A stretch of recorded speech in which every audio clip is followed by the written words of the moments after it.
आपको भी यही लगता है ना कि जो आपने पोर्टफोलियो बना के रखा हुआ है म्यूचुअल फंड का वो बिल्कुल ही सही चल रहा है। बट अगर मैं आपसे बोलूं कि आपका म्यूचुअल फंड एक ही सेक्टर के अंदर बार बार पैसा इन्वेस्ट कर रहा है, और एक म्यूचुअल फंड की बात नहीं कर रहा हूं, आपके पोर्टफोलियो के 2-3 ऐसे म्यूचुअल फंड है जो एक ही सेक्टर के अंदर एक ही कंपनीज के अंदर बार बार आपके पैसों को इन्वेस्ट कर रहे हैं, जिसके बारे में आपको बिल्कुल आइडिया नहीं है। अब यहां पे एक बहुत बड़ा सवाल निकल के आ रहा है कि जो आपने अपना म्यूचुअल फंड का पोर्टफोलियो बना के रखा हुआ है, क्या वो एक्चुअल में डाइवर्सिफाई है, क्या वो अभी के टाइम में सही चल रहा है, या एक बहुत बड़ा ब्लंडर कर चुके हैं आप अपने म्यूचुअल फंड पोर्टफोलियो के अंदर। इस पूरे वीडियो के अंदर मैं आपको स्टेप बाय स्टेप बताने वाला हूं कि कैसे मैं अपने पोर्टफोलियो को, अपने पर्सनल पोर्टफोलियो को एनालाइज करता हूं हर 6 से लेकर 12 महीने के अंदर में, कौन सी चीजों को मैं देखता हूं पोर्टफोलियो के अंदर, कौन सी गलतियों को अवॉइड करता हूं, जो मैक्सिमम लोग आज के टाइम में गलतियां कर रहे होते हैं उसको मैं अवॉइड करने की कोशिश करता हूं, वो भी मैं आपको बताने वाला हूं। एंड सबसे इंपॉर्टेंट, मैं कौन से टूल का इस्तेमाल करता हूं जिससे केवल 2 मिनट के अंदर में, केवल 2 मिनट के अंदर में मैं अपने पूरे पोर्टफोलियो के हेल्थ को चेक कर पाता हूं। तो इस पूरे वीडियो को एंड तक वॉच करिएगा। अगर आप एक म्यूचुअल फंड के इन्वेस्टर हैं, या आप एक नए इन्वेस्टर हैं, या पुराने इन्वेस्टर हैं, इस पूरे वीडियो को एंड तक वॉच करिएगा, तभी आपको समझ में आने वाला है कि आखिर में आपको अपने पोर्टफोलियो के अंदर क्या बदलाव करना है।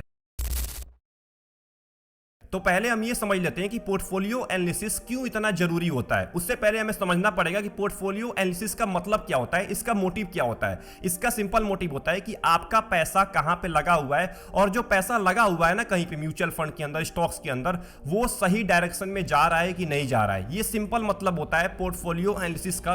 अगर आप अपने पोर्टफोलियो को 6 से लेकर 12 महीने में एनालाइज कर रहे हैं तो आपको यही चीज पता चलती है कि मेरा पैसा कहां पे लगा हुआ है और वो पैसा सही डायरेक्शन में जा रहा है कि नहीं जा रहा है। यही सिंपल बताता है पोर्टफोलियो एनालिसिस आपको। और अगर आप हर 6 महीने के अंदर में अपने पोर्टफोलियो को एनालाइज करते हैं ना, तो आपको 3 चीजें निकल के आती हैं। सबसे पहला है, क्या कोई फंड अंडर परफॉर्मेंस तो नहीं कर रहा है। दूसरा है, क्या कोई फंड डुप्लीकेट स्टॉक्स के अंदर पैसा तो नहीं इन्वेस्ट कर रहा है। एंड तीसरा है, क्या आपका ओवरऑल पोर्टफोलियो का रिस्क ज्यादा बढ़ तो नहीं गया है। यही सब चीजें पता चलती हैं जब आप अपने पोर्टफोलियो को हर 6 से लेकर 12 महीने में एनालाइज करते हैं। मैं आपको एग्जांपल देता हूं। मान के चलते हैं आप 3 मिड कैप म्यूचुअल फंड के अंदर पैसा इन्वेस्ट कर रहे हैं, 3 मिड कैप के अंदर, और आपके पास अभी के टाइम में केवल वो 3 ही मिड कैप है, तो ये ज्यादा चांसेस बढ़ जाते हैं कि उन तीनों मिड कैप में लगभग 10 से लेकर 15 स्टॉक्स लगभग सेम ही होने वाले हैं, क्योंकि वो तीनों मिड कैप के फंड है। इसका मतलब वो मैक्सिमम पैसा आपका मिड कैप कंपनी में इन्वेस्ट करेंगे, तीनों एक ही इंडेक्स को फॉलो करने वाले, मिड कैप 150 को। तो यहां पे ज्यादा चांसेस बढ़ जाते हैं ना सेम कंपनीज होने के। तीनों मिड कैप के अंदर आपको सेम कंपनी ज्यादा देखने को मिलेंगी।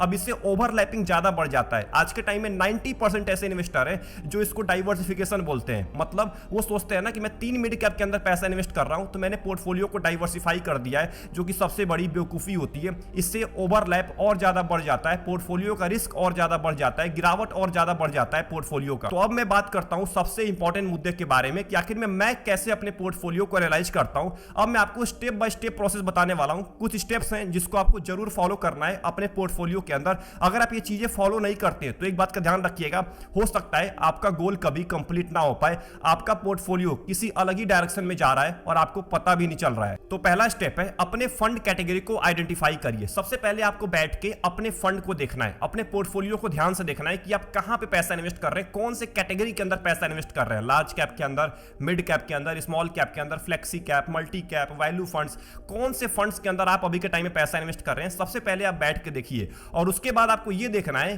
कि आप उसके अंदर क्यों पैसा इन्वेस्ट कर रहे हैं। यह सबसे इंपॉर्टेंट हो जाता है। अपने कैटेगरी को आपने क्या दूसरों को देख के चूज किया है कि दूसरा स्मॉल कैप में इन्वेस्ट कर रहा है तो मैं भी कर लेता हूं, वो मिड कैप के अंदर पैसा इन्वेस्ट कर रहा है तो मैं भी मिड कैप के अंदर पैसा इन्वेस्ट कर देता हूं। क्या आपने ऐसे अपने फंड कैटेगरी को चूज किया है, या आपने अपने गोल और टाइम हॉरिजन के बेसिस पे अपने कैटेगरी को चूज किया है, अपने एलोकेशन को डिवाइड किया है। क्योंकि कितना पैसा कहां पे इन्वेस्ट करना है, कितना पैसा स्मॉल कैप में करना है, कितना पैसा मिड कैप में करना है, ये इस पे डिपेंड करता है कि आपका गोल क्या है, आपका टाइम हॉरिजन क्या है। अगर आप एक लंबे टाइम के इन्वेस्टर हैं, 15, 20, 30 साल के लिए पैसा इन्वेस्ट करने के लिए आए हुए हैं, तो ज्यादातर आप पैसा रिस्की म्यूचुअल फंड्स के अंदर इन्वेस्ट करेंगे। स्मॉल कैप के अंदर, मिड कैप के अंदर, फ्लेक्सी कैप के अंदर, मल्टी कैप के अंदर, इनके अंदर आप ज्यादा पैसा इन्वेस्ट करने वाले हैं अगर आपका गोल लंबे टाइम का है। इसीलिए मैं आपको बोल रहा हूं कि जो आप एलोकेशन करके रखे हुए हैं ना इन सभी कैटेगरीज के अंदर में, ये इस पे डिपेंड करता है कि आपका गोल क्या है, कितने टाइम का गोल है। अगर आपका शॉर्ट टर्म का गोल है, 1 साल का है, 2 साल का है, 3 साल का है, तो आप ऑब्वियस सी बात है ना, आप रिस्की कैटेगरी के अंदर पैसा इन्वेस्ट करेंगे ही नहीं। और अगर आप कर रहे हैं अभी के टाइम में, तो आप सबसे बड़ी गलती कर रहे हैं अपने पोर्टफोलियो के साथ। इसीलिए मैंने आपको सबसे पहले ही बोल दिया है, अपने फंड कैटेगरी को सबसे सबसे पहले आपको चेक करना है, दूसरे स्टेप को मैं फॉलो करता हूं, अपने फंड के ओवरलैपिंग को चेक करता हूं। ये बहुत ज्यादा अंडररेटेड हो गया आज के टाइम में, लोग इसको चेक ही नहीं करते हैं, केवल क्या देखते हैं म्यूचुअल फंड ने कितना रिटर्न दिया है, म्यूचुअल फंड का पोर्टफोलियो क्या है, इसके अंदर फंड मैनेजर कौन कौन से। बट एक बात का ध्यान रखिएगा, अगर आपका फंड ओवरलैप कर रहा है, ज्यादा ओवरलैप कर रहा है, तो फ्यूचर के अंदर में ज्यादा चांसेस हैं कि आपका गोल कभी कंप्लीट हो ही नहीं पाएगा। और ये सबसे इंपॉर्टेंट चीज होता है जिसको लोग बिल्कुल ही इग्नोर कर देते हैं। मान के चलते हैं आपके पास दो म्यूचुअल फंड, एक पराग पारिक फ्लेक्सी कैप है और एक लार्ज कैप का कोई म्यूचुअल फंड है, मान लेते हैं निपॉन इंडिया लार्ज कैप है। अब दोनों ही के अंदर आपको टॉप के अंदर एचडीएफसी बैंक दिखेगा जिसका लगभग 8 से लेके 10% का वेटेज है, 8 से लेके 10% का केवल एक कंपनी का।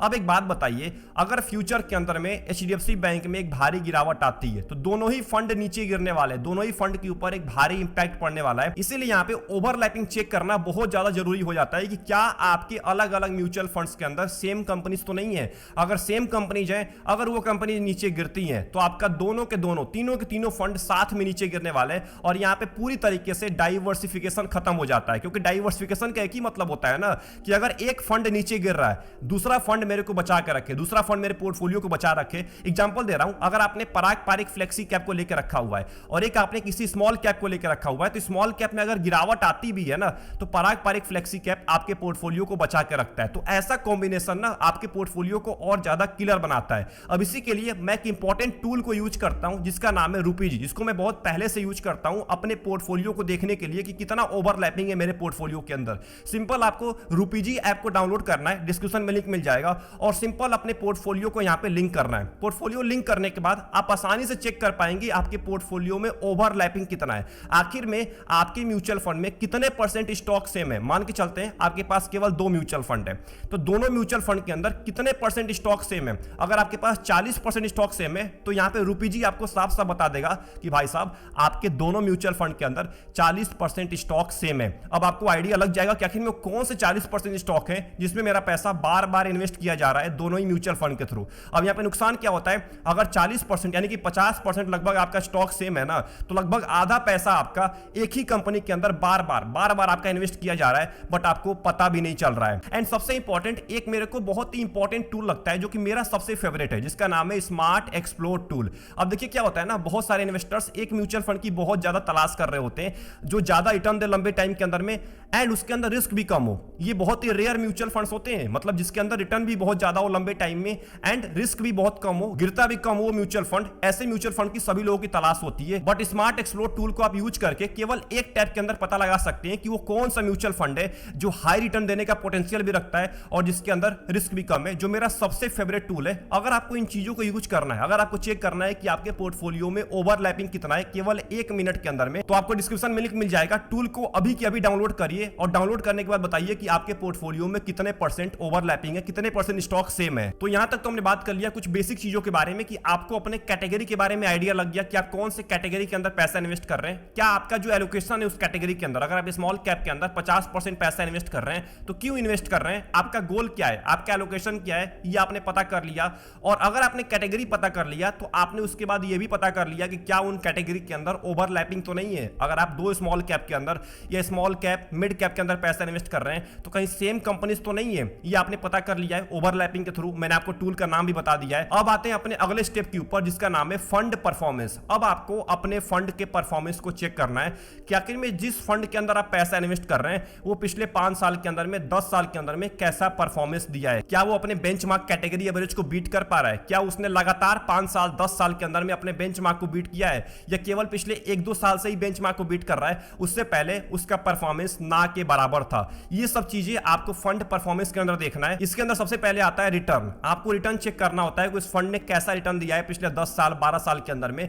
दूसरा आता है पोर्टफोलियो। आपको पोर्टफोलियो के बारे में पता होना चाहिए आपके फंड के कि आखिर में वो आपके पैसे को कहां पे इन्वेस्ट कर रहा है, कौन सी कंपनीज के अंदर इन्वेस्ट कर रहा है, कौन से सेक्टर के अंदर इन्वेस्ट कर रहा है। सबसे इंपॉर्टेंट, आपके फंड का पोर्टफोलियो टर्नओवर रेशियो क्या है, कहीं ज्यादा तो नहीं है। अगर ज्यादा पोर्टफोलियो टर्नओवर रेशियो होगा तो फंड उतना ही ज्यादा रिस्की होता है। इसका मतलब उसके अंदर फंड मैनेजर ज्यादा बदलाव कर रहा है पोर्टफोलियो में, बार बार स्टॉक्स को चेंज कर रहा है। अब इससे नुकसान क्या होता है कि शॉर्ट टर्म के अंदर में वोलेटिलिटी बहुत ज्यादा बढ़ जाती है, मतलब गिरावट बहुत ज्यादा होता है। ऑब्वियस सी बात है ना, अगर फंड मैनेजर बार बार स्टॉक्स को चेंज कर रहा है, इसका मतलब वो पिछले स्टॉक से संतुष्ट नहीं था, इसलिए उसने दूसरे स्टॉक को पोर्टफोलियो में लेके आया हुआ है। अब ये भी कोई गारंटी नहीं होती है कि फंड मैनेजर जो दूसरे स्टॉक को पोर्टफोलियो में लेके आया हुआ हुआ है वो भी चलेगा ही चलेगा, हो सकता है उसके अंदर भी एक भारी गिरावट आपको देखने को मिले। तो ज्यादा पोर्टफोलियो टर्नओवर रेशियो आपके म्यूचुअल फंड के लिए नुकसान साबित हो सकता है। एंड तीसरा इंपॉर्टेंट देखना है फंड परफॉर्मेंस के अंदर आपको रिस्क रेशियो। आपको रिस्क के बारे में पता होना चाहिए कि आपके फंड का बीटा क्या है, स्टैंडर्ड डेविएशन क्या है, शार्प रेशियो क्या है, अल्फा क्या है, इन सब चीजों के बारे में, इन सब रिस्क रेशियो के बारे में आपको आइडिया होना चाहिए कि आपका फंड कितना नीचे गिरता है, बेंचमार्क के मुकाबले कितना नीचे गिरता है, शार्प रेशियो क्या है, आपको रिस्क एडजस्टेड रिटर्न कितना मिलने वाला है, इन सब चीजों के बारे में आपको नॉलेज होना चाहिए। अगला स्टेप है एक्सपेंस रेशियो का एनालिसिस। एक और गलती जो मैक्सिमम लोग कर रहे होते हैं वो अपने एक्सपेंस रेशियो को कभी चेक नहीं करते हैं, या वो एक ऐसे म्यूचुअल फंड के अंदर पैसा इन्वेस्ट कर रहे होते हैं जिसका एक्सपेंस रेशियो बहुत ज्यादा होता है। अब देखिए इसका नुकसान क्या होता है, ये मैंने आपको पिछले वीडियो के अंदर बताया हुआ है। मैं आपको एग्जांपल दे देता हूं।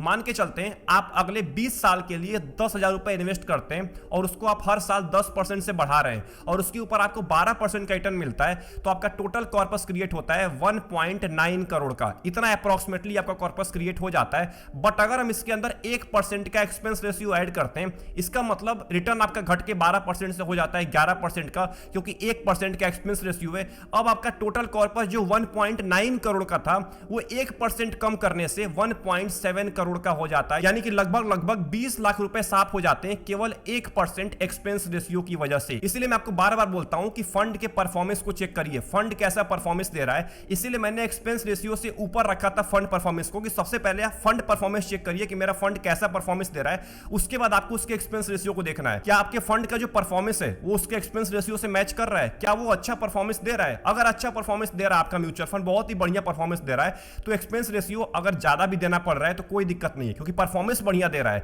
बट अगर एक्सपेंस रेशियो भी ज्यादा दे रहा है और आपका फंड परफॉर्मेंस भी नहीं दे रहा है, तो यहां पे सोचने की जरूरत है, आपको हो सकता है फंड बदलने की भी जरूरत पड़ जाए। एंड जो आखिरी स्टेप है इसका नाम है एक्शन प्लान एंड रीबैलेंसिंग। अब देखिए, अगर आपने अपने पोर्टफोलियो को एनालाइज कर लिया है, जो मैंने आपको ऊपर के सारे स्टेप बताए, अगर आपने उनको फॉलो कर लिया है तो अब आपको एक्शन लेना है। अगर आपने एनालाइज कर लिया है तो एक्शन लेना है। अगर आपका फंड लंबे टाइम तक अंडर परफॉर्मेंस कर रहा है, ओवरलैपिंग ज्यादा है, तो फंड को स्विच करने के बारे में सोचिए। अगर आपके एक म्यूचुअल फंड से ज्यादा सेमी कंपनीज पाई जा रही हैं तो उसको एक बार स्विच करिए भाई। एक ही म्यूचुअल फंड रखिए अपने पोर्टफोलियो के अंदर, लेकिन वो सही होना चाहिए। 10 म्यूचुअल फंड रखने से कोई फायदा नहीं होता है अगर 10 में से 5 म्यूचुअल फंड के अंदर सेमी कंपनीज पाई जा रही हैं। मतलब अगर ओवरलैपिंग ज्यादा है तुरंत स्विच करिए। अगर आपका फंड लगातार 3 साल तक अंडर परफॉर्मेंस करता है, तुरंत उसको स्विच करिए, तुरंत दूसरे म्यूचुअल फंड के अंदर पैसा इन्वेस्ट करिए, पोर्टफोलियो को रीबैलेंस करिए। इन सब चीजों पे एक्शन लेना होता है, केवल सुन के छोड़ नहीं देना होता है। और एक और बात का ध्यान रखना है, मेरे कहने का मतलब ये भी नहीं है कि आप 6 महीने किसी फंड को देखिए और 6 महीने में बदल दिए, ऐसा भी नहीं करना है आपको।